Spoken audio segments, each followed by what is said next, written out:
Good morning, everyone. How are we doing today? July 9th, and it's Thursday. So, Thursdays mean we need to take a look at the new unemployment claims. And as I've been talking about for about the last 4 to 6 weeks, the continuing claims. So, first, new claims. Unfortunately, we are still over seven figures, 1.3 million. We are down roughly 100K, about 99,000 from the week prior, but still 15th week over a million. I still find that hard to believe, given the record back in the financial crisis was like 606, I think. So we're still 2x the record from the last crisis. So pretty interesting there. Really surprisingly and frankly, really good news is continuing claims. That's the number we're going to talk about probably for the next, I don't know, 2 to 3 months for sure. It took a nice drop. It went down to 18.06, call it 18.1 million, a fall of 700,000 continuing claims. That's a big number, and shows that unemployment is heading in the right direction. It's not going to be fast enough for you or for me, but it is going to show that we are going back to work. So that is pretty awesome. I did see a speech from actually, it wasn't a speech, let me correct that, an interview with a Fed speaker who was looking at the unemployment numbers and had a pretty rosy picture by the end of the year, certainly better than my expectations, and we should all hope he is right. And that is, of course, that unemployment would be sub 8%, potentially as low as 7% by the end of the year. Now, for much of my working years, unemployment 5.5 to 6% was considered full employment. We were certainly spoiled by the last couple of years, sub 4%. But I think getting to 7% is pretty awesome. So it is something that we should all hope for. Next up, looks like the call that we have been discussing now for 2 to 3 months is fairly accurate. Vertical cities are in trouble. New York and San Francisco being the ones. We've already talked about month-on-month rental drops of double digits in areas. But more importantly, now we are starting to see record vacancies. There's a report, I believe I saw this one on CNBC, it might have been Bloomberg, talking about empty Manhattan apartments reach a record. Manhattan, without a doubt, is one of the most expensive rental markets. You could spend $4,000 a month on a one bedroom, for example. But interestingly enough, they are seeing the most, I'll call it pain, in larger units, right? Family-sized units. And this is just more proof that the rush to the suburbs is real, right? If you pay $4,000 for a one bedroom, I mean, what do you pay for a 2 or a 3 bedroom apartment? I have no idea, but it's got to be stupid money, right? It's just stupid money. But now these families are going, you know what? Space is good. I don't want to be in vertical elevators, and it is something that will be a trend. I think this is not a blip. I think this is a trend. The rush to the suburbs, the backyards, the play sets, the extra room for an office, for your Zoom calls, all of that. These are trends that are not going to slow down.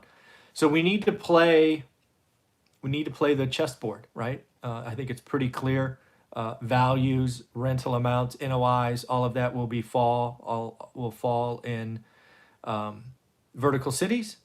And what will happen in the rural areas, it'll be very supply demand driven, but many rural areas are not currently building enough inventory for the exodus from big cities to the suburbs. And then you have what will ultimately be probably a trend next year, where you are going to see tax consequences for the states of New York and California, where they have huge budget misses, and they're going to be raising taxes, cutting services, and it's going to be tough for New York and San Francisco, or New York City and San Francisco, or New York State and California. It is, it is something that we're going to have to watch. So, and again, it's the family-sized rentals, right? So, we will see what's going on there. On another side, Quicken Loans. I think we talked about Quicken Loans potentially going IPO 3 or 4 weeks ago. I think we kind of brought it up as one that might be on deck. Well, it looks like they filed paperwork yesterday, looking to raise $100 million by going public. They are the top U.S. mortgage lender as of today, which is interesting. And again, going public, looking for $100 million, 9 figures, 9 figures. Good for them. Lots of people out there ask me about gold and silver investing. It looks like I saw a call from RBC today, where they expect gold to hit 2,000 by the end of the year. I think calls like this are, I'm not sure what analysts are doing. They're out there making layups, right? I think gold, last time I saw it, was over 1,800. I think it was within like $70 of its all-time high. I think it's clearly on the way to 2,000. And yeah, this is kind of like people looking at Tesla and Amazon and raising their price targets because they're behind the curve. So analysts, you need to do a little bit better. Walgreens came out, kind of follow on of Bed Bath and Beyond, kind of disappointment in brick and mortar retail. I would have hoped more from Walgreens, given the kind of go there, pick up what you need and leave. But they missed their quarter. They also highlighted something we need to pay attention to: additional cleaning costs. Right? These retailers are going to be absorbing, at least for a while, higher cleaning costs. And when you have the number of stores there, it's a real number, right? It is going to be material, and it's going to be different, and it's going to hurt the bottom line. So something to watch out for. Like Bed Bath and Beyond and Levi's, right? They're cutting staff. I think Levi's said 15%. Walgreens is cutting 4,000 jobs. And again, let's remember Wall Street. They look at job cuts sometimes as a good thing, right? Because again, it's earnings per share related. But this doesn't make you feel good about the retail trade. Brick and mortar, right? It's really, really struggling. So interesting. A couple other things on rentals that were interesting. Saw a report that 1/3 of renters are nervous about their August payment. I think we're seeing a trend where this shutdown has really hurt the lower end of our economy, the renters, the retail, the restaurant owners, disproportionately. And that's an important segment of our economy.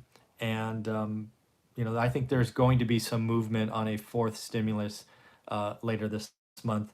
And I'm hoping it's targeted. It needs to be. It has to encourage work, but also needs to take care of folks who have, we've asked to stay home, right? If you shut down restaurants again in the Sun Belt, that's no fault of that employee. So it will be interesting to watch. Saw a call for warehouse space by 2025, I believe it was.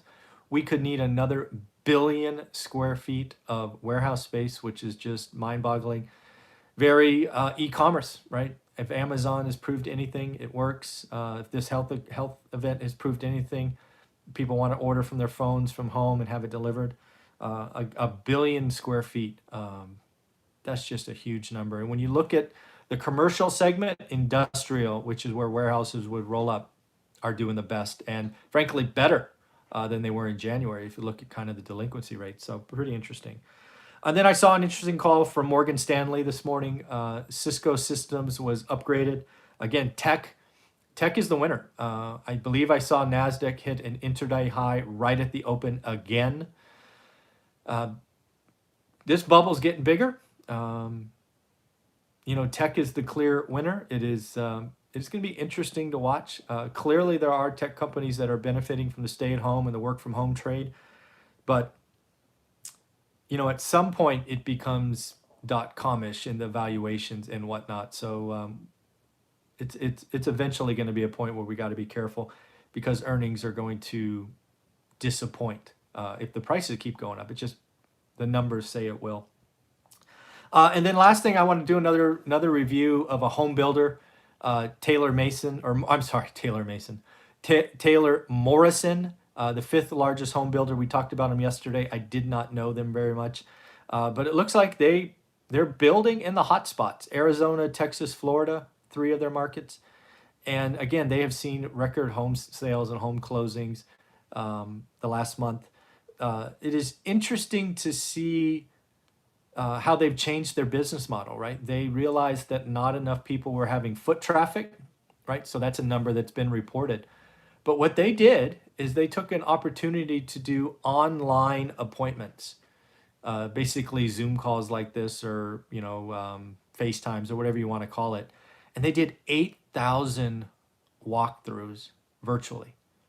That's not going to be captured in the old mom and pop statistics of how many people came into their open house. They had 8,000 online appointments.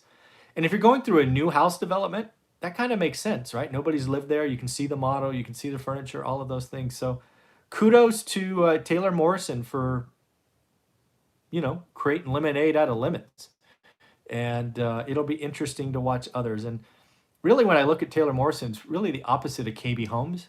So it'll be interesting to see how KB Homes kind of turns around, right? They had 43% cancellations. And this was a month ago, maybe 6 weeks ago. But I really wonder why Taylor Morrison is here and KB Homes was different. I'm going to go look at KB Homes markets and just see if maybe they're in different markets. My knowledge of KB Homes is they're the lower end first time buyer. Taylor Morrison seems to be right at the upper end of new home buyer or first time buyers. So it's going to be interesting to watch, see what's going on. So again, I didn't do this at the open. I wanted to change it up. Remember, we are looking for 120 thumbs up for all our daily financial news videos. It is Thursday, so we're trending in the right direction, but we got 2 more days to go. For example, we have 37 people watching this and 14 thumbs up. So make sure you do those so we can talk on Saturday. Also, remember, I need somewhere between 20 and 30 questions. I think we're sitting at 12 or 13 as of this morning. So if you have questions that you want me just to riff on for an hour on Saturday, leave them in any of the videos on this channel from this week. I will only look at this week, and we will. I'll create a list just like the last 4 weeks and put it out there. If you have time and you just want to hear answers to questions, there is a playlist just for these live sessions. I think it's got 4 hours or almost 4 hours of material there, so you can look at there. All right, everybody, have a wonderful day. If you have questions and comments, you can leave them in, and I will talk about them on Saturday.